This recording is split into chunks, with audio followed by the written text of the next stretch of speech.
students, today I am going to start question number 1 of exercise 5.3. Now question number 1 says list the outcomes you can see in this experiment.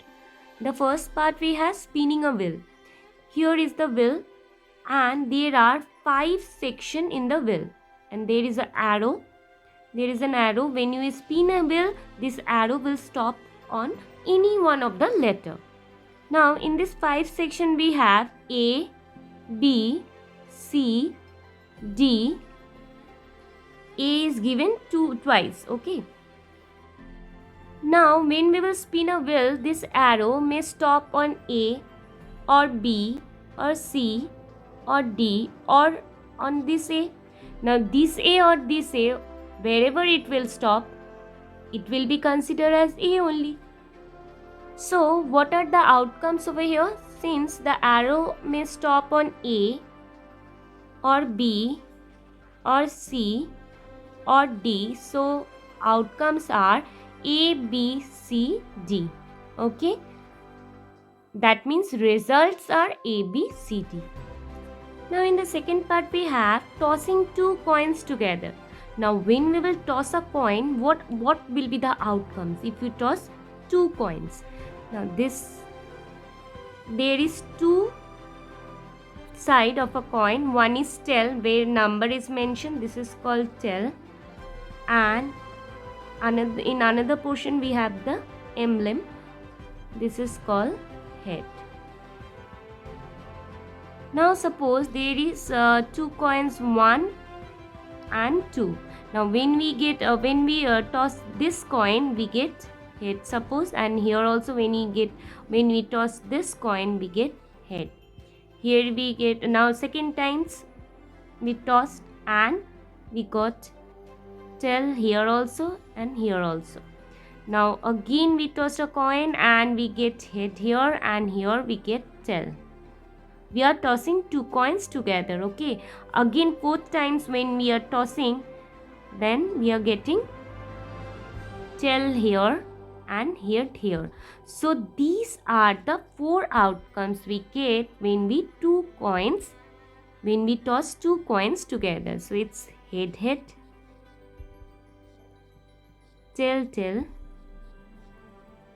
head, tail,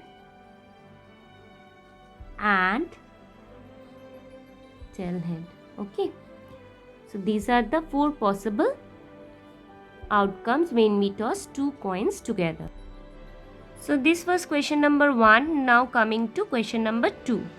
Now question number 2 says when a die is thrown, list the outcomes of an event of getting number 1, a prime number.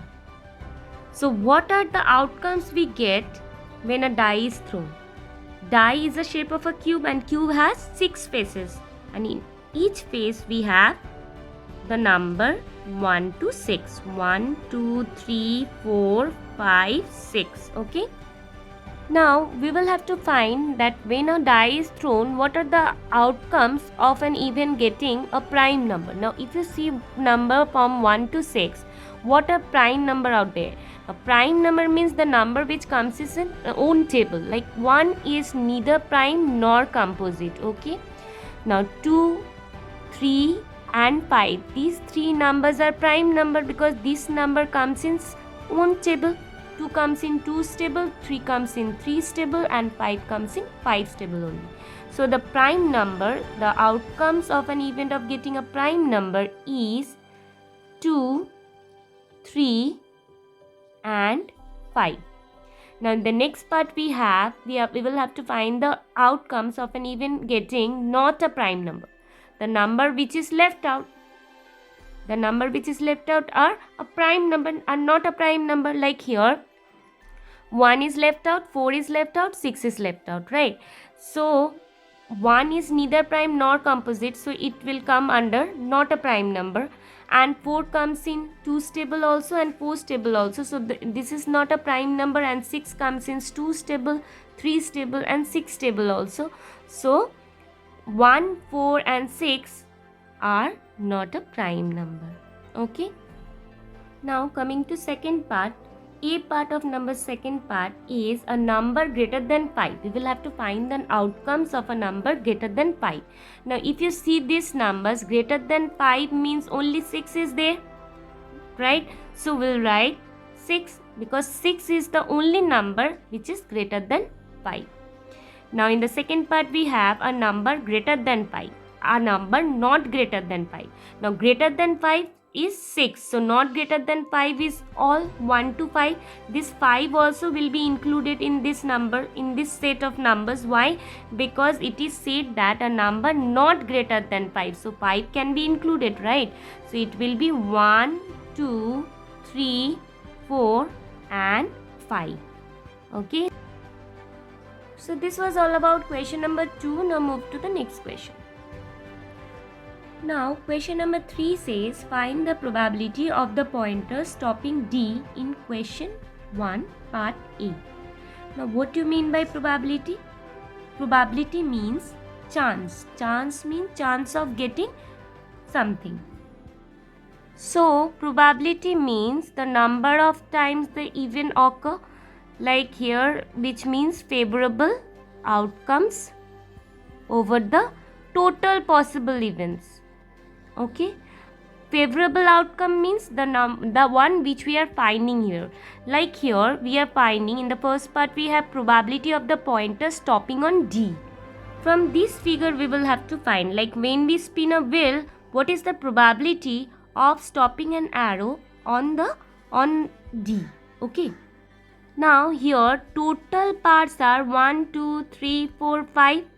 Total 5 parts are there. So 5 parts means 5 sectors are there. So we write the total in the denominator. So there are 5 total possible ways. So we'll write 5 in the denominator. Now we will have to find in how many sectors D is mentioned. Since D is mentioned only in one sector, so here it will be 1. So probability of pointer stopping on D will be 1 by 5. It means if there are 5 chances, so it means probability of pointer stopping on D will be 1 out of 5 chances. Okay, so it means 1 by 5. Now in the second part we have probability of getting an ace from a well shuffled deck of 52 playing cards. Now if you count the number of cards in a pack of cards, you will get 52 cards. Total number of cards will be 52.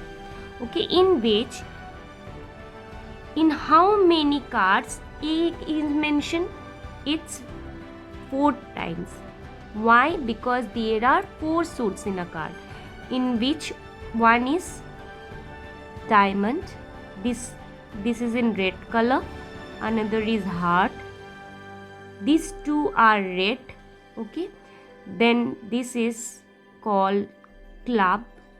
Okay, this is in black color, and another is spade, which is in black color. So 2 set of red color and 2 set of black color is there. In total we have 4 egg in a 52 cards. Now we will have to find probability of A. Now if you well shuffle the deck of 52 playing cards, that how many times A will appear? Since there are 4 A, so we'll get so what is the chance of getting A? It's 4 only out of 52 cards, because total number of cards are 52. Total we write in the denominator, and out of the total number there is a chance of getting 4 eggs, as there are 4 eggs only. So it will be, so what will be the probability of getting A? It's 4 by 52. Okay. Now it can be reduced further, like here 4 and 52 both comes in 4's table. So 4 1s are 4, 4 13s are 52. So the probability of getting an egg from a well shuffled deck of 52 playing cards will be 1 by 13. So if it is possible, then we will have to just write the probability in simplest form. Okay. Now coming to third part. In the third part we have probability of getting a red apple. From this figure we will have to find the probability of getting red apple. Now if you see the figure, then you will get, see, R for red and G for green. So how many times R is mentioned here? 1, 2, 3, 4. That means 4 red apples are there. And 1, 2, 3. 3 green apples are there. So the probability of getting red apple is, as the total number of apples are 1, 2, 3, 4, 5, 6, 7. We'll write 7 in the denominator as we write the total possible even in the denominator. And out of 7 apples, how many red apples are there? 1, 2, 3, 4. So this is called the favorable outcome. So favorable outcomes we write in the numerator. Since we are finding the probability of getting a red apple, so 4, and as 4 is there, 4 red apples are there, so 4 should be written in the numerator. Okay, so this way we will have to find the probability. So this was all about question number 3. Thank you, students.